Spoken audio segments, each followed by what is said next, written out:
So, do you guys want to hear some of the investing mistakes that your investie bestie made when she first started to invest? Like some really crazy stuff. Then I think you will enjoy today's video. So if you want to know all the details and see some of the transparent things that we did, then stay tuned.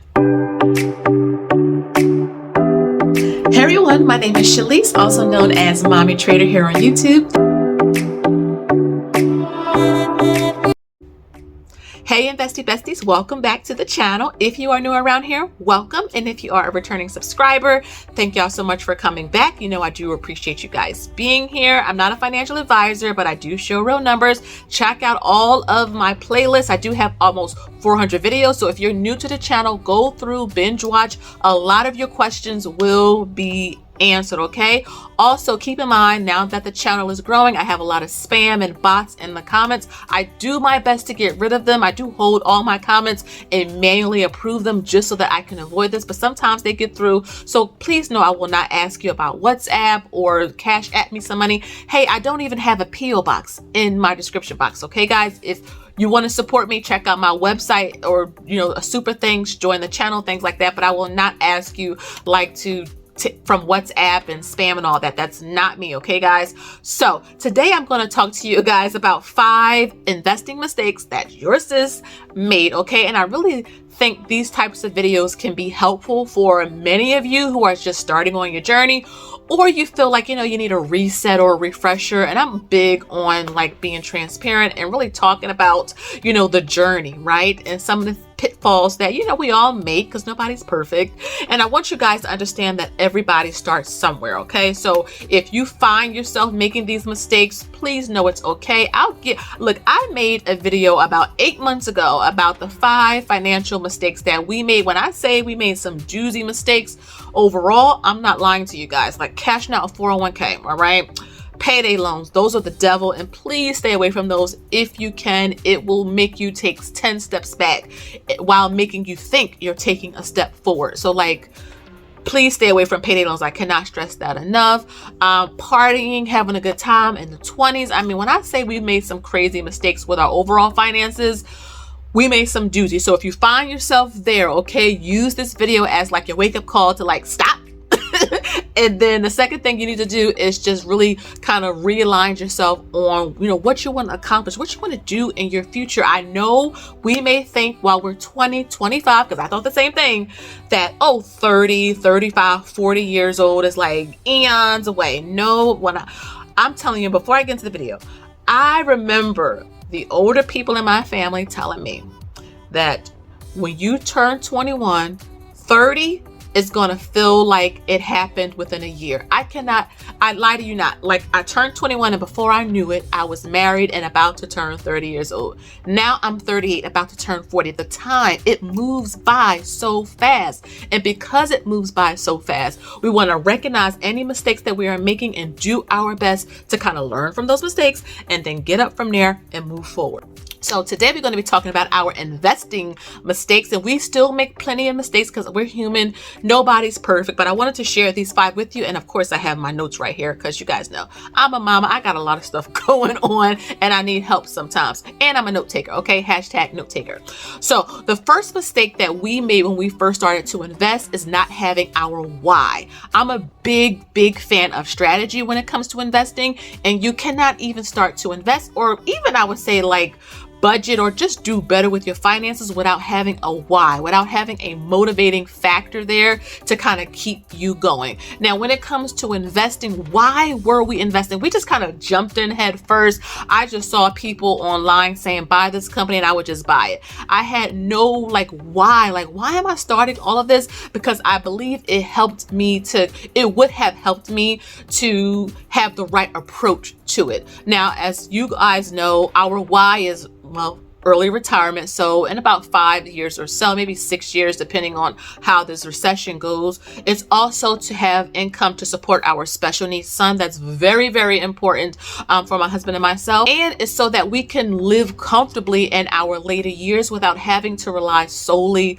on just Social Security. If we get Social Security, that's great. But if we don't qualify for it, or if it's not enough, then it's okay. So not So not having like a why, not having a purpose to our investing was a huge mistake that I wish we would have, like did better at that point in our lives. But again, we can't go back and change the past. And so a lot of you who are starting to invest, why are you investing? Because I think it'll help you with your strategy. If you are trying to retire early, then your strategy is going to look different from somebody who wants to retire at 67. If you are 21, your why or your investing strategy will look different than somebody who started at 50. So again, think about it. It may take you some time and you may have to change it a few years down the line, but just having something in mind is always better than having nothing, okay? The second thing, and I'm looking down at my notes, is not actually investing the money. Now,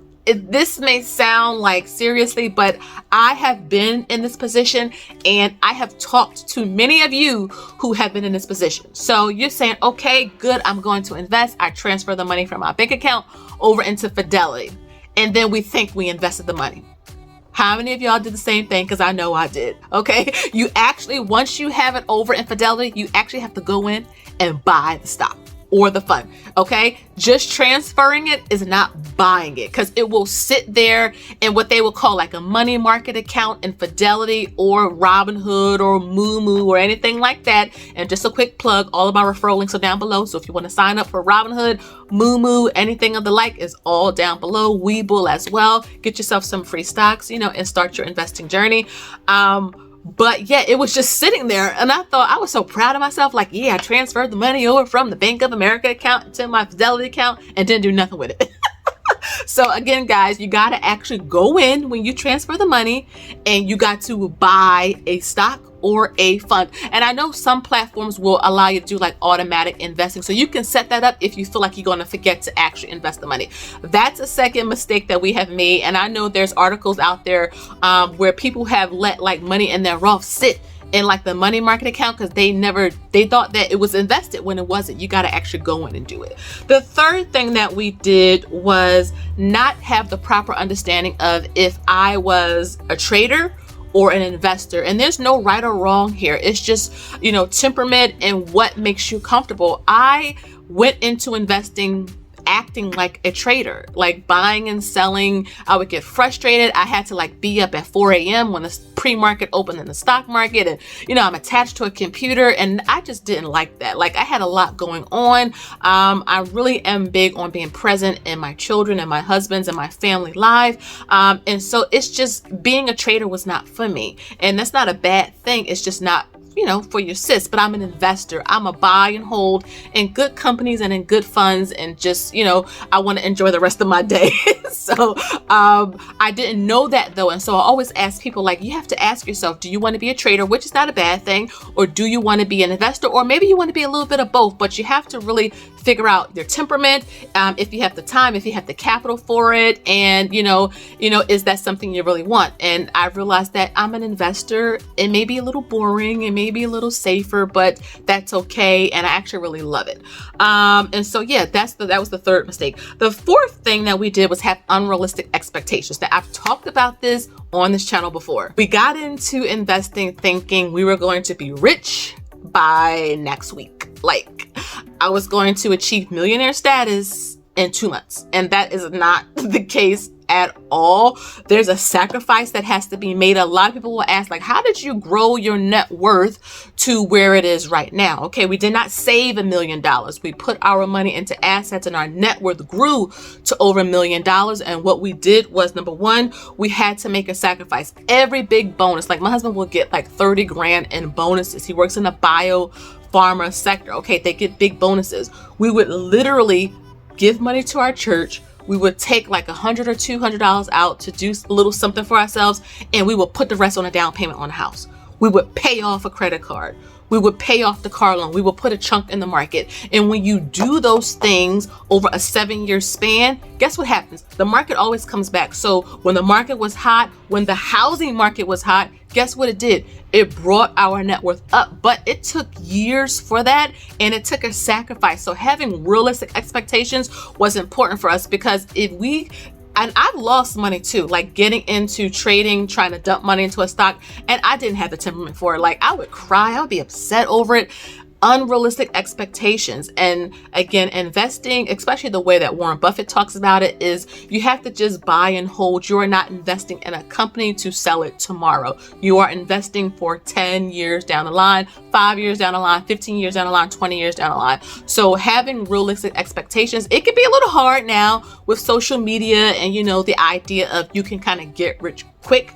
I'm not trying to be rich. We're trying to build wealth. Wealth will outlive you.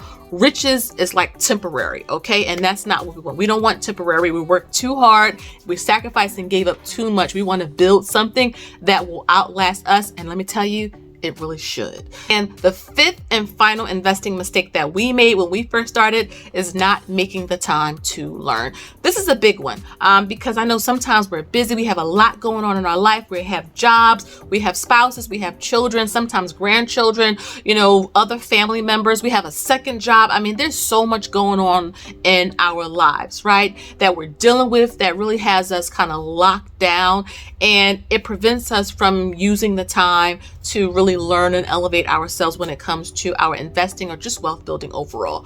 But we had to find the time somewhere. And so one of the things that really helped me, and I actually put up a post about this a couple of days ago, was using low times that I had in my day, double duty. So if I know I got to stand there and do a bunch of laundry, right? I don't need to actually look down to fold a shirt. I know how to do it. It's so automated now in my mind that I can literally be watching like a podcast now. Or I'll watch a documentary on Warren Buffett. I'll have on Uncle Larry or Stockmar or somebody. And while I'm sitting there folding laundry, I'm watching, I'm listening to what people are saying. So that is an example of really using your lull moments as double duty. If you are sitting in traffic, that is a great time to put on an audiobook, okay? It will help you to pass the time. There have been many instances where I've gotten home, I would pull in the driveway and I would just sit in the car, just finish listening because I'm just enjoying it so much, And so there is some time, we just got to figure it out. If we're sitting there watching a whole bunch of reality shows, that's a great opportunity to sacrifice that and spend some time learning and researching and elevating yourself, because I think like if you make the time, then your money will find the time to grow for you, right? Because without financial literacy, we won't know how, to grow our money the way the Warren Buffetts of the world does, right? And because we're trying to change the face of wealth and create generational wealth, we have to figure it out. We got to find it somewhere. And so that's a tip for you guys. If you feel like I don't have any time to learn, to research, to figure this all out for myself or my family, use those low times. All of us have them. All of us have low times. If you're on public transportation, pull out a book. I've read many a time on the train. Okay, guys? So those are our 5 investing mistakes and mishaps. Please share down below in the description box some of the things that you did so we can encourage each other. I'm trying to build a community over here. We can let each other know I've been there, I've done that, and if I can do the same, you can do it too. So again, guys, thank you so much for watching. Make sure you subscribe, hit the little bell notification button. Make sure you follow me over on Instagram. My direct link to it is below. I post more often over there, so if you want to kind of check me out, you're more than welcome to do that. But again, guys, thank you so much, and until next time, I'll see you on the next one, okay? Bye-bye.